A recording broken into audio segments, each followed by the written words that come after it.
Bienvenidos a todos a este podcast. En este año 2024 estamos conmemorando los 100 años desde que Eustacio Rivera publicó la novela La Vorágine, considerado un clásico de la literatura colombiana y latinoamericana con influencias del romanticismo y modernismo. En esta pequeña presentación abarcaremos la historia del autor colombiano y una pregunta que nos hacemos es: ¿cómo se inspiró para elaborar la novela La Vorágine? Aquí junto a mis compañeros y mi persona, Carlos Gómez, les presentaremos esta hermosa obra. Un saludo para mi compañero Julián Gómez, que va a dar una descripción de este increíble autor.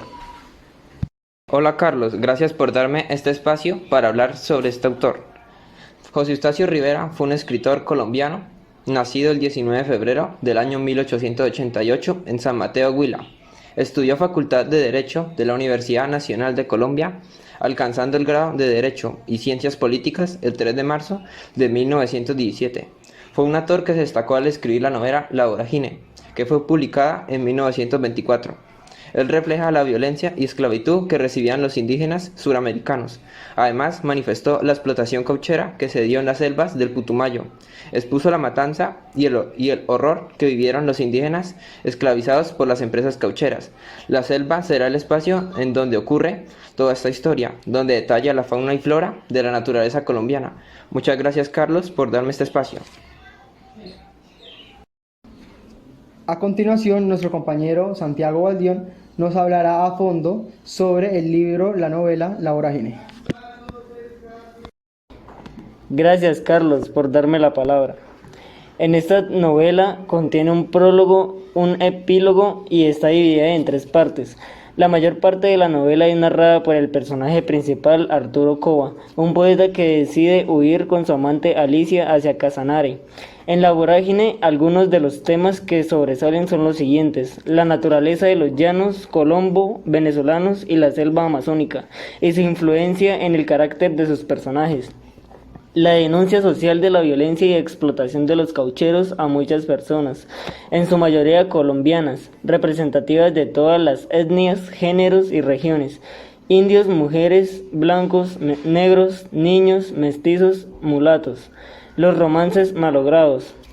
Fotografías de Arturo Cova incluida en la primera edición.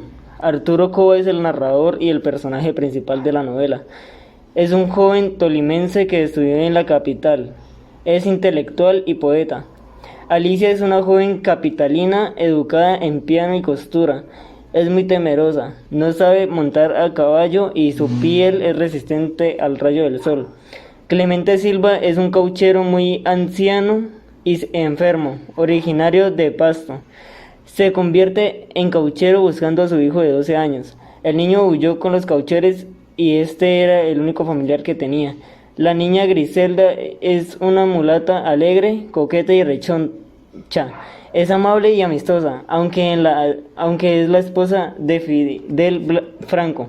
Coquetea con Arturo Cova y es una de sus amantes. En La Vorágine se empieza a fusionar la ficción y la realidad, el periodismo, la crónica y la literatura. El prólogo y el epílogo, dirigidos al ministro de Colombia, son un llamado de atención al gobierno de la nación neogranadina. El recurso del uso de un manuscrito original adjudicado al aventurero Arturo Cova.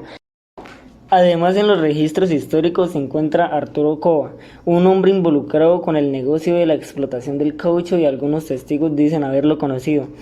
En las primeras publicaciones de la novela también apareció un par de fotografías. En la primera, un hombre sentado en una hamaca identificado como Arturo, y en la segunda, un hombre trepado en un árbol desangrando el caucho identificado como Clemente Silva. A continuación, mi compañero Roa les dará una breve opinión sobre esta hermosa novela. La Vorágine, novela insignia de la literatura colombiana e hispanoamericana, retrata de una manera singular la violencia. Nos muestran los personajes como la búsqueda de la libertad a cualquier costo y un futuro promiso trae consigo la perdición. En el presente artículo propongo hacer una reflexión fisiológica que nos ayude a abordar la violencia como objetivo del conocimiento. En primer lugar, analizar el relato. Debemos considerar algunos aspectos tales como la doble naturaleza del mundo, el absurdo y la dinámica autoproducta de la violencia posteriormente de la mano de otros autores. podemos constatar cómo estos aspectos admiten nuevos planteamientos. La destrucción del ser humano se revela como la autodestrucción, pero la violencia no tiene la última palabra en el ser humano. Esta clave para superar este estado de violencia y dar el paso a su redención. Por último, este artículo debe ser motivarnos a considerar nuevas formas de ser y de actuar en el mundo a partir del modo como nos relacionamos con el otro. Y gracias a lo que hemos dicho del podcast, hemos concluido la respuesta del inicio. José Eustacio Rivera se inspiró para crear esta novela al saber el sufrimiento y tortura que presenciaron los indios en ese tiempo y cómo las empresas caucheras se aprovechaban de lo que recogían los indios para exportarlos a Europa.